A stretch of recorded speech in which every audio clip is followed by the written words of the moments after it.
Tema 2 de la asignatura Teoría Política Contemporánea 1 de el grado en Ciencia Política y de la Administración de la UNED. El tema se titula La naturaleza humana, el individuo y la sociedad. La naturaleza humana se refiere al carácter esencial e inmutable de todos los seres humanos.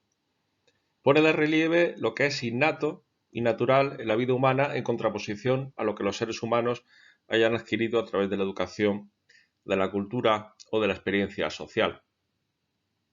Algunos pensadores pensaron que no existía tal naturaleza humana, como por ejemplo Jean-Paul Sartre, para quien la existencia precede a la esencia, lo que significa que los seres humanos pueden definirse a sí mismos por medio de sus propios actos y decisiones.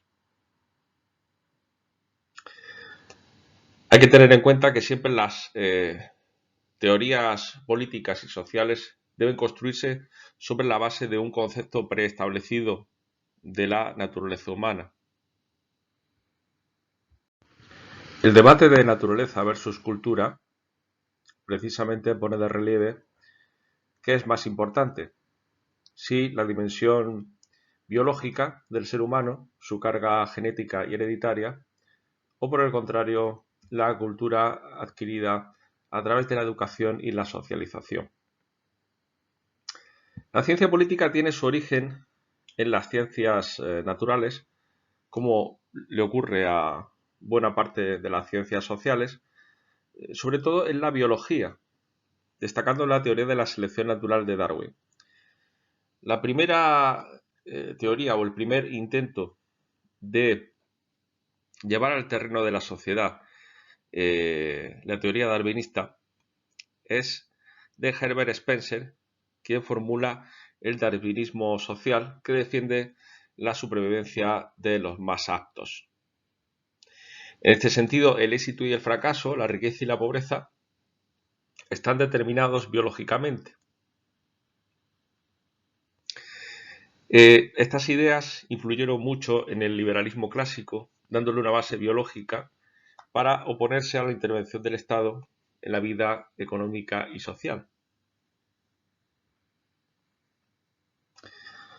Hay que tener en cuenta a Richard Dawkins, quien en su obra El gen egoísta entiende al hombre como una máquina genética y defiende que el egoísmo y el altruismo tienen sus orígenes en la biología. Por tanto, es algo que está predeterminado. Por su parte, el feminismo separatista también cree que hay diferencias biológicas entre los seres humanos. Por eso se considera que esta teoría es esencialista, ya que afirma la diferencia que existe entre hombres y mujeres tiene su base en sus naturalezas esenciales. Otras teorías sobre la naturaleza humana dan mayor importancia a la cultura y piensan que son los males sociales, los males sociales solo pueden superarse porque su origen es social, no biológico. O sea, esto da una imagen optimista de la superación de los problemas a los que se enfrentan las sociedades. Al ser más importante la cultura que la biología, todos los males pueden superarse. Esto va a influir notablemente en las teorías socialistas. Y también otra de estas teorías que dan mayor importancia a la cultura que a la biología sería la de la feminista Simone de Beauvoir, esposa del filósofo Jean-Paul Sartre, quien en su obra El segundo sexo dice que no se nace mujer sino que se llega a ser mujer. Finalmente, en este debate entre naturaleza versus cultura, hay que señalar también la obra de los psicólogos conductistas Pavlov y Skinner, quienes aceptan la imagen de la naturaleza humana como algo esencialmente maleable. Skinner, de hecho, traza una imagen muy determinista de la naturaleza humana, ya que le niega toda forma de libre albedrío. Otro debate recurrente en ciencia política y en otras disciplinas ha sido el de intelecto versus instinto. Si lo que predomina en el ser humano es el intelecto, o si por el contrario el instinto juega un papel decisivo. Para René Descartes, los seres humanos son máquinas de pensar, por lo que gozan de libre albedrío y autodeterminación. Las teorías racionalistas de la naturaleza humana tienden a subrayar la importancia de la libertad individual. Las primeras ideas racionalistas surgen de filósofos griegos como Platón, quien señala que la mejor forma de gobierno es un despotismo ilustrado, el gobierno de una élite intelectual, es decir, el gobierno de los reyes filósofos.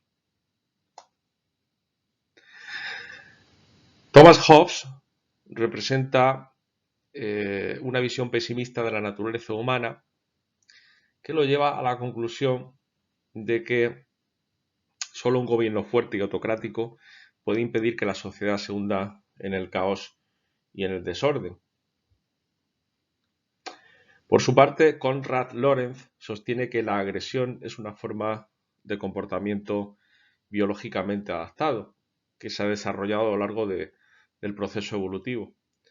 Por lo tanto, la agresividad y la crueldad humanas se consideran innatas o naturales.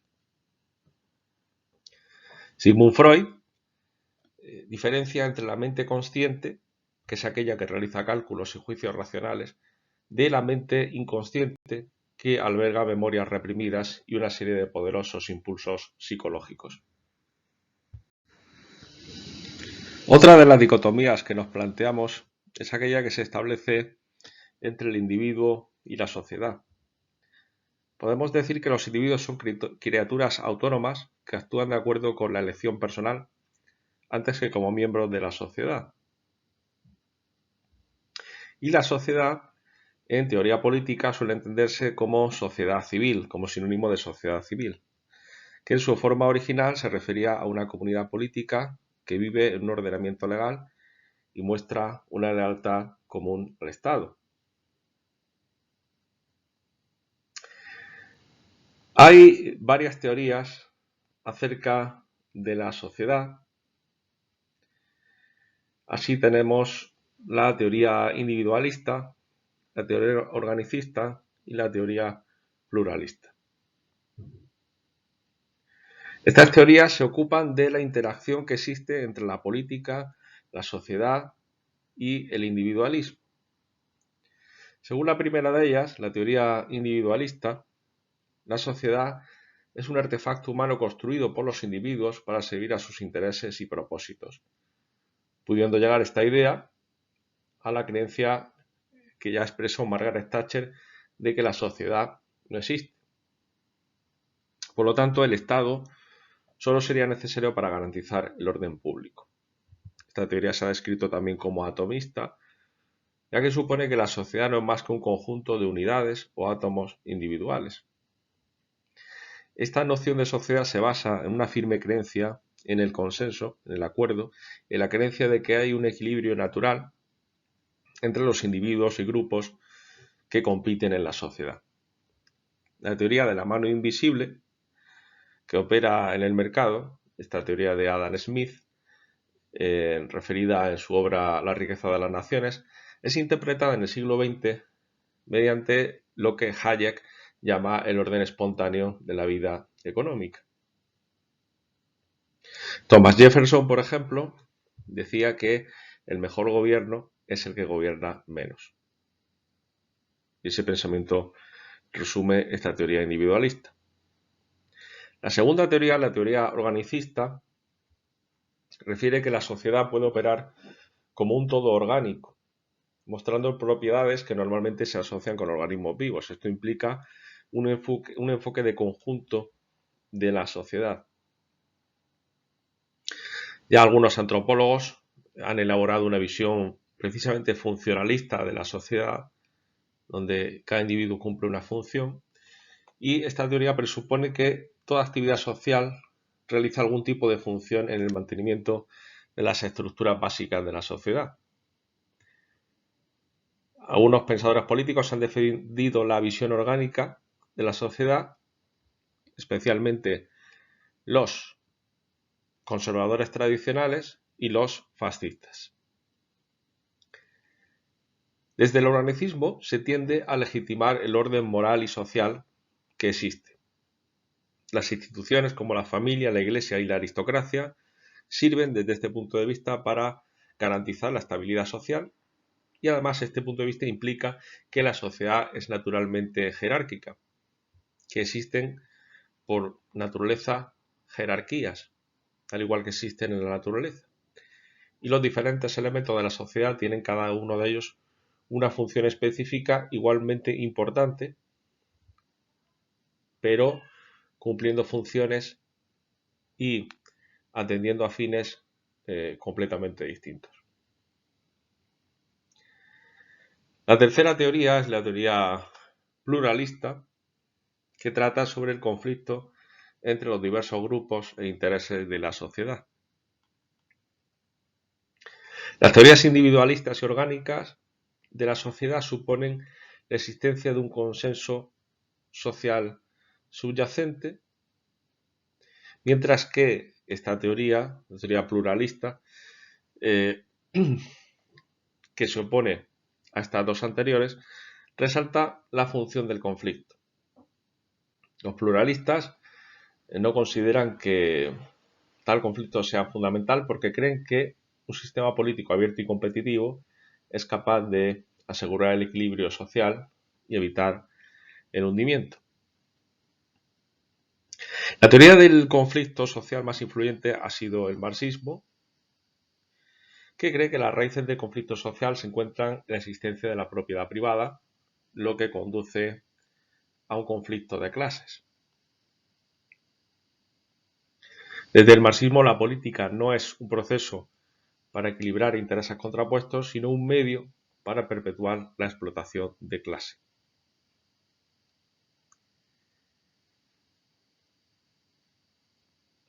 Veamos ahora las brechas sociales e identidad. Para algunos son divisiones fundamentales y permanentes que tienen que ver con la naturaleza humana, con la estructura orgánica de la sociedad, y otros piensan que estas brechas sociales y de identidad son temporales y pueden eliminarse.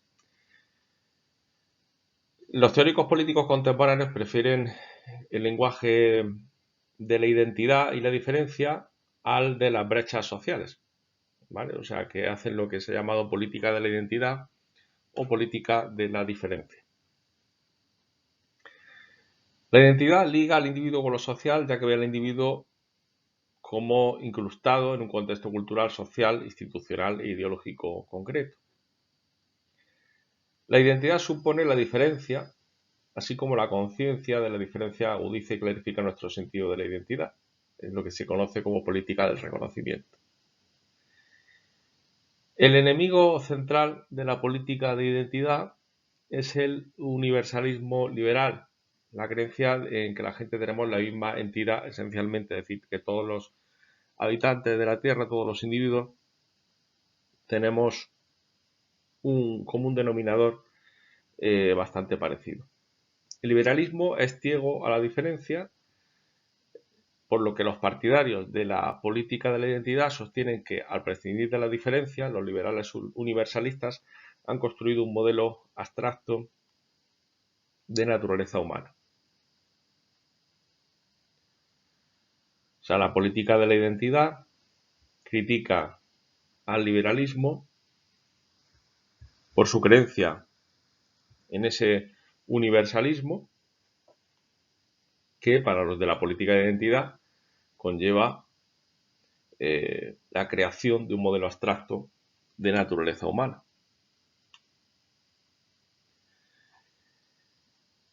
Pues bien, dentro de las brechas sociales y de la política de identidad, la brecha que tradicionalmente se ha vinculado a la política es la clase social, que podríamos decir que es un grupo de gente que comparte una posición económica.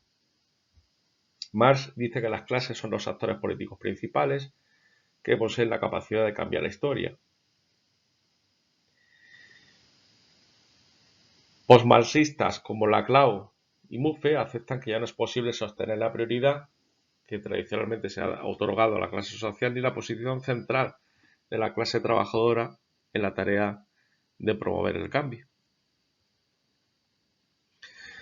Desde el surgimiento del feminismo de la segunda ola, los años 60, se ha venido dando una creciente conciencia de la importancia política del género, con autoras como Kate Millett y Mary Daly, quienes han presentado las divisiones de género como las más profundas de todas las divisiones sociales y en consecuencia han planteado una política sexual. Las feministas de la diferencia creen que las divisiones de género hunden sus raíces en las diferencias fundamentales, erradicables entre hombres y mujeres. Por otra parte, se habla también de brechas raciales y étnicas.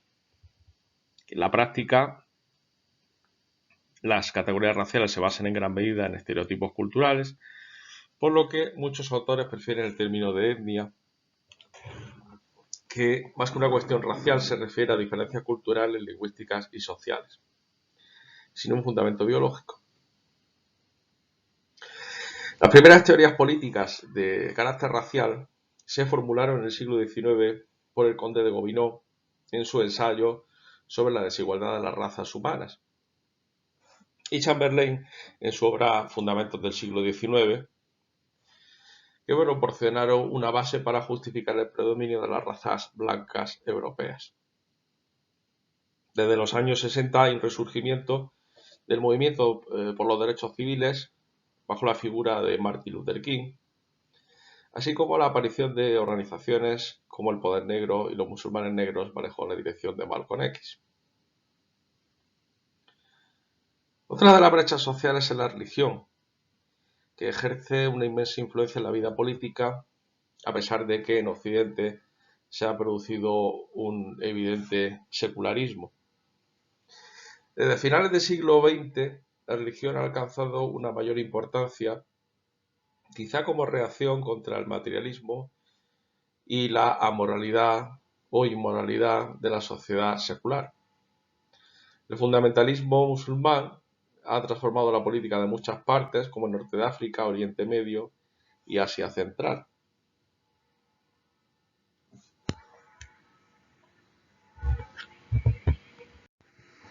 Aquí la pregunta que nos planteamos es si son los seres humanos esencialmente egoístas o por el contrario son naturalmente sociables. Y ello nos lleva a pensar si lo más natural en la sociedad humana sería la cooperación o la competición, ambas contrarias, antitéticas, y pues ya sabemos que en una sociedad donde los humanos fueran naturalmente sociables regiría la cooperación, mientras en una sociedad donde los humanos son esencialmente egoístas prevalece la competición. Ya desde la antigua Grecia, los filósofos formularon teorías que exponían que la naturaleza humana es egoísta. Y su reflejo en el pensamiento político se da con el crecimiento de las teorías de los derechos naturales, según las cuales Dios ha dado a cada individuo un conjunto de derechos que son inalienables. Los socialdemócratas reconocen la importancia de la iniciativa individual, pero tratan de equilibrarla con la cooperación y el altruismo. Los socialistas han solido rechazar especialmente el individualismo cuando va unido al egoísmo y la autosuficiencia. El utilitarismo trata de crear una explicación objetiva del egoísmo humano y así, por ejemplo, Jeremy Bentham pinta un cuadro en el que los seres humanos aparecen como criaturas hedonistas que solamente buscan el placer. El placer y la felicidad son buenos para el individuo, mientras que el dolor y la infelicidad son malos. De esta manera, los individuos actúan para maximizar el placer y minimizar el dolor. La economía se basa en gran medida en el modelo del hombre económico orientado hacia el propio interés material y maximizador de la utilidad. El respaldo científico a la idea del egoísmo humano ya se basó en Darwin a través de la selección natural. Y Richard Dawkins apunta que cada gen tiene un rasgo egoísta que trata de conseguir su propia supervivencia, por lo que el egoísmo y la competencia entre individuos son formas de comportamiento biológicamente programadas. Los individuos nacen siendo egoístas y este comportamiento se puede modificar si les enseñamos generosidad y altruismo desde pequeños. Es decir, Dawkins parte de un principio negativo, que es ese determinismo biológico a partir del intento de supervivencia de cada gen y de la competencia, pero asegura que eso se puede moldear positivamente a los niños desde pequeños. Por su parte, Kropotkin acepta las ideas evolucionistas, pero no la doctrina de la supervivencia de los más aptos, y elabora una teoría evolutiva donde discrepa del darwinismo y sostiene que lo que distingue a la especie humana de otras especies es su capacidad para la cooperación y el apoyo mutuo. La cooperación no es solo un ideal ético o religioso, sino una necesidad práctica para Kropotkin, ya que biológicamente es productivo para mantener y asegurar la continuidad de la vida. Kropotkin defiende una sociedad comunista y una forma de anarquismo en la que los seres humanos se ocupen de sus intereses de forma cooperativa y pacífica. Aquí nos planteamos dos conceptos también contrapuestos: individualismo frente a colectivismo, y con modelos sociales y políticos que van a dar prevalencia a uno u a otro. Por una parte, el individualismo es la creencia en la primacía del individuo sobre cualquier grupo u órgano colectivo.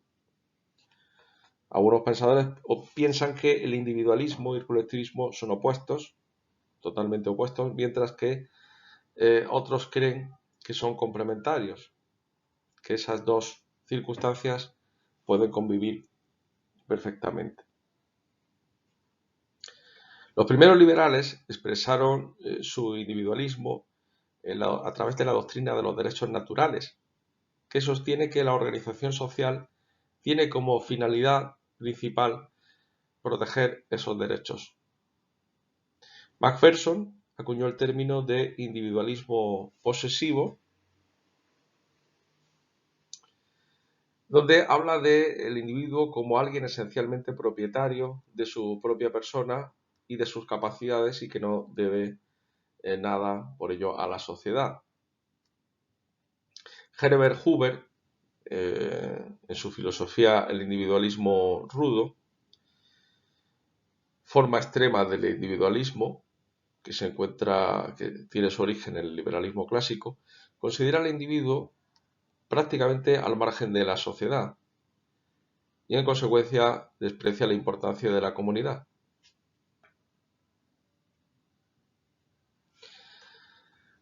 Por su parte, en el darwinismo social de Herbert Spencer, el individualismo tenía una base biológica en forma de lucha por la supervivencia, y quienes sean aptos por naturaleza para sobrevivir triunfarán. Estas ideas de Spencer tuvieron un gran impacto en el reaganismo, en la política de Ronald Reagan en Estados Unidos y en Margaret Thatcher en el Reino Unido en los años 80. La nueva derecha precisamente atacó la cultura de la dependencia basándose en la teoría del darwinismo social. Los liberales contemporáneos aceptan la acción del Estado con el fin de fomentar la igualdad de oportunidades. No tienen un pensamiento tan estricto como los primeros liberales.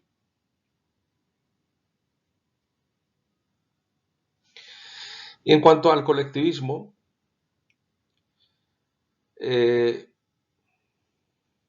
se identifica sobre todo con las economías de planificación centralizada de estos países comunistas ortodoxos como la antigua Unión Soviética, y son conocidos como estas formas políticas como colectivismo de Estado. Otros autores emplean el colectivismo para referirse al comunitarismo,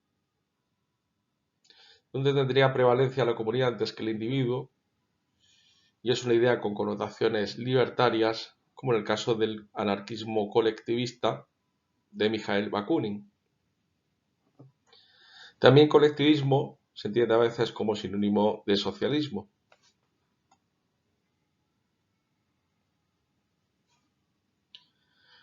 Todos los modos de colectivismo lo que rechazan es una forma extrema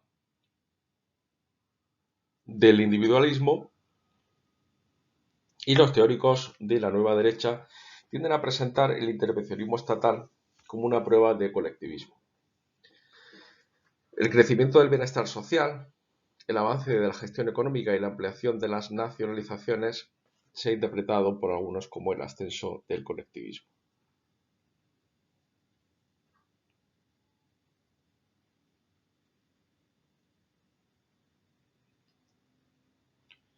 Bakunin, por ejemplo, que mencionábamos antes como ejemplo de anarquismo colectivista, aspiraba a la creación de una sociedad sin Estado en la que la economía se organizaría según los principios de autogestión de los trabajadores, diferenciando esta visión del autoritarismo implícito en el socialismo marxista. También es la forma de socialismo que se da en los kibutz de Israel. Como decíamos en la diapositiva anterior, va a surgir a partir del siglo XIX una forma de liberalismo social más abierta a las reformas, a la gestión económica del bienestar y por tanto a la intervención del Estado en la sociedad. Este liberalismo va a aspirar a una sociedad meritocrática que garantice una igualdad de oportunidades para que cada individuo, por medio de su esfuerzo, pueda conseguir lo que merece. El liberalismo contemporáneo, por lo tanto, muestra mayor simpatía hacia el Estado, reconociendo que éste puede proteger a los individuos de los males sociales provocados por ciertas desigualdades. Ello ha creado solapamientos entre el liberalismo contemporáneo y la socialdemocracia. Para John Locke, el Estado surge del acuerdo de los gobernados para proteger los derechos naturales. Esta sería, como vemos, una concepción del Estado liberal, del liberalismo clásico, donde el Estado surge como un acuerdo, como una forma de consentimiento de la comunidad para que sean protegidos sus derechos naturales. John Stuart Mill rechazó el intervencionismo de cualquier manera, también dentro del liberalismo clásico. Ferdinand Tönnies distingue entre comunidad y asociación. Las relaciones en las comunidades rurales se basan en afectos naturales y respeto mutuo. Es decir, tienen una sociedad comunitaria. Pero la industrialización y la urbanización fomentan el crecimiento del egoísmo. Una sociedad liberal. Las relaciones entre las sociedades urbanas, son artificiales y contractuales y persiguen el beneficio personal. Es decir, Teniers identifica el liberalismo con el espacio de vida que se desarrolla en las zonas urbanas, fundamentalmente. Emile Durkheim explicaba que, dado que los deseos humanos son ilimitados, llevará a una mayor infelicidad y a más suicidios, en su estudio sobre la anomia. Por su parte, como escuela de pensamiento, el comunitarismo surge en 1980-1990 como una crítica al liberalismo. Así, por ejemplo, en la figura del filósofo Alasdair MacIntyre, que dice que el liberalismo predica el relativismo moral, por lo que él defiende un modelo de vida buena basado en Aristóteles, San Agustín y Santo Tomás de Aquino. Según MacIntyre, el liberalismo, al provocar ese relativismo moral, despoja a la sociedad de todo tipo de normas válidas, objetivas e inalienables, y permite que todas esas normas y todos los valores puedan ser puestos en entredicho y sustituidos por otros. Por eso propone un modelo de sociedad y un modelo ético basado en estos pensadores clásicos, Aristóteles, San Agustín y Santo Tomás de Aquino.